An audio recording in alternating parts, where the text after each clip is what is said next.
अस्सलामुअलैकुम, आप देख रहे हैं होराज़न न्यूज़ HD। खबर शामिल करते हैं हड़प्पा से।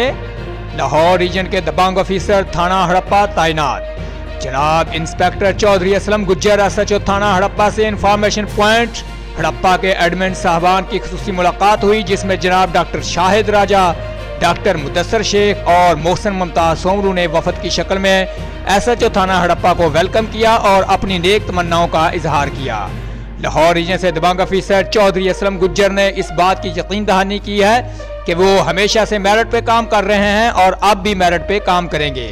साथ ही उन्होंने कहा कि वो हड़प्पा एरिया मेरा घर है, आज से मैं अपने घर की तरफ किसी को भी मैली आंख से नहीं देखने दूंगा और थाना हड़प्पा के हदूद में जराइम का मुकम्मल खात्मा होगा।